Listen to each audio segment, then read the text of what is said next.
आइ एकटा हमरासँ सवाल पूछलखिन हन एक गोटा। और कमेंट पर में नहीं पूछलखिन, अपन नाम छुपाबऽ चाहे छथिन तऽ मैसेंजर पर में ओ हमरासँ एकटा सवाल पूछलखिन हन। तऽ हम मैसेंजर पर तऽ किनको जवाब नहीं दै छियै, और हम ज़्यादा मैसेंजर देखतो नहीं छियै, लेकिन लड़की छलखिन तऽ हुनकर जे छै से हम टच कऽ कऽ पढ़ि लेलियै। ओ हमरासँ एकटा सवाल केलखिन हन, तऽ हम सोचलिए जे एकटा वीडियो बना कऽ हुनका हम जवाब दऽ दै छियनि। बहुत प्यारसँ पूछलखिन हन, बहुत नीक विचार राखि कऽ पूछलखिन हन ई सवाल।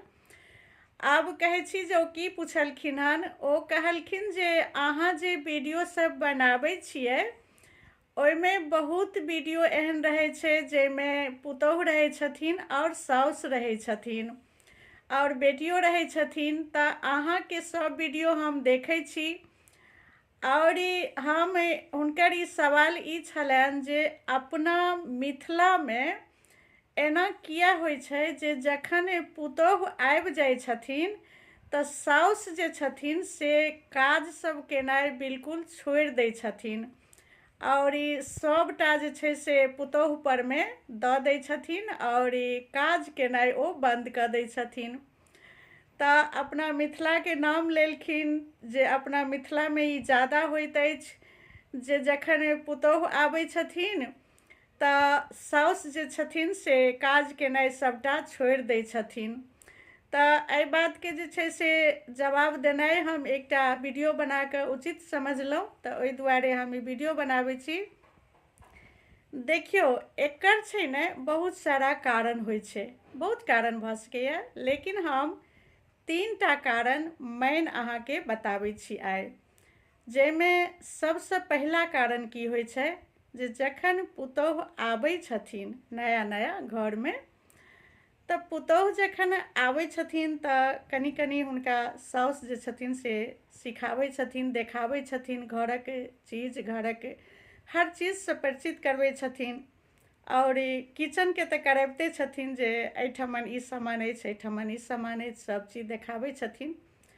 और सब चीज समझि गेलाके बाद सासू माँ जे छथिन ने से किछु दिनके बाद धीरे धीरे कनि ओ साइड भऽ जाइ छथिन, और कनि साइड भऽ कऽ ओ देखऽ चाहै छथिन जे हमर पुतोहु घर केना चलाबै छथि, हुनका की सब आबै छनि और की सब नहीं आबै छनि। और कोनो चीजमे अगर हुनका त्रुटि बुझाइ छनि जे ई चीज हमरा पुतोहुके नहीं अबैत अछि, तऽ ओ फेर ओ चीज सिखाबै छथिन। देखियौ, घर चलेनाइ तऽ हर लड़की पुतोहु बनै छथिन और घर चलाबै छथिन, किया तऽ गृहिणी भेलखिन, और गृहिणीके सौभाग्य रहै छै जे अपन घर गृहस्थी सम्हारै छथिन। तऽ एकटा इहो कारण रहै छै जे सासू माँ साइड भऽ कऽ देखै छथिन जे हमर पुतोहु घर केना चलाबै छथि।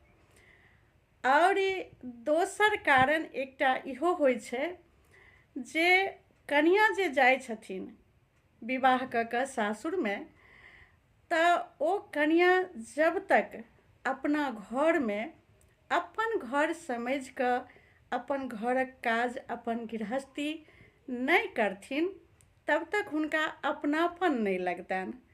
अपन घर परिवार ओ अगर सम्हारऽ लागै छथिन, अपन काज जे छै एकटा गृहिणीके से अगर ओ मोनसँ करऽ लागै छथिन, तऽ हुनका अपनापन फील होइ छनि और जुड़ाव होइ छनि। तऽ एकटा इहो कारण छै जे साउस चाहै छथिन जे अपन घर चिन्है। और तेसर हम एकटा इहो देखलिए जे नवकनियाँ अगर आबै छथिन और साउस जे छथिन अपने अगर सबटा काज करैत रहै छथिन, पुतोहु गेबो केलनि तऽ अगल बगलसँ किछु ने किछु देखा देलनि, बस भऽ गेलै। ओ बेसी अगर नहीं किछु कराबै छथिन ने पुतोहुसँ, तऽ हम ई देखने छियै जे बहुत कनियाँ फेर ओ अगले बगल रहि जाइ छथिन, ओ घरक काजमे ज़्यादा इंटरफेयर नहीं करै छथिन, और ज़्यादा दार मदार जे छै से सासुए माँ पर रहिए टा जाइ छै। और पुतोहु जे छै से ओहि घरके कहियो अपना समझि कऽ ओहिमे घुल भिल नहीं जाइ छथिन। और बहुत साउस जे छथिन से अपन करिते रहि जाइ छथिन। हाँ, ओ जेबो करै छथिन तऽ कनि मनि एम्हर ओम्हर कऽ लेलनि और फेर ओ अलगे अलगे रहै छथिन। एहनो पुतोहु हम देखलियै हन। तहू दुआरे जे छै से पुतोहुके लोक सौंपि दै छथिन जे आब अपन घरमे अहाँ ई काज कनि करू। और चारिम एकटा और कहि दै छी जे सासू माँ जे छथिन सब दिन तक करिते एलखिन और करिते छथिन, और जहन पुतोहु आबै छथिन तऽ आब कनि हुनको आरामके जरूरत छै, किया तऽ हर हमेशा एक समय तऽ नहि रहै छै एक समान। तऽ ओहो दुआरे चाहै छथिन जे आब पुतोहु अपन घर प्रेमसँ सम्हारैत, जे चीज हुनका नहि हेतनि से हम सिखा दै छियनि, बाकी काज हम करै छी, लेकिन कनि पुतोहुओ आब अपन घरके अपन परिवारके सम्हारथि। तऽ एकटा इहो कारण रहै छै। हम आशा करै छी जे गोटा ई सवाल पूछने छलहुँ हुनका जे छै से जवाब भेट गेल हैत। और कोनो त्रुटि भेल हुए तऽ कमेंट जरूर करब। ओ कहलखिन जे अहाँके वीडियोके कमेंटमे हम पूछऽ चाहै छलहुँ सवाल, लेकिन परिचित हम अपन छुपाबऽ चाहै छी, ताहि दुआरे मैसेंजरपर ओ हमरासँ पूछने छलखिन। तऽ इएह कारण छै जे चाहे मिथिलाके सासू माँ रहथिन चाहे कतहुके सासू माँ रहथिन, कनिक ओ साइड भऽ कऽ पुतोहुके देखऽ चाहै छथिन, सिखाबऽ चाहै छथिन। ई नीके बात छै और नीके विचार छै। ई कोनो खराब बात नहि भेलै जे पुतोहुके अपना घर परिवारसँ परिचित करेनाइ। और ठीक छै, अहाँके सवाल छलै जकर हम जवाब देलहुँ। जय मिथिला, जय मैथिली, बाय बाय।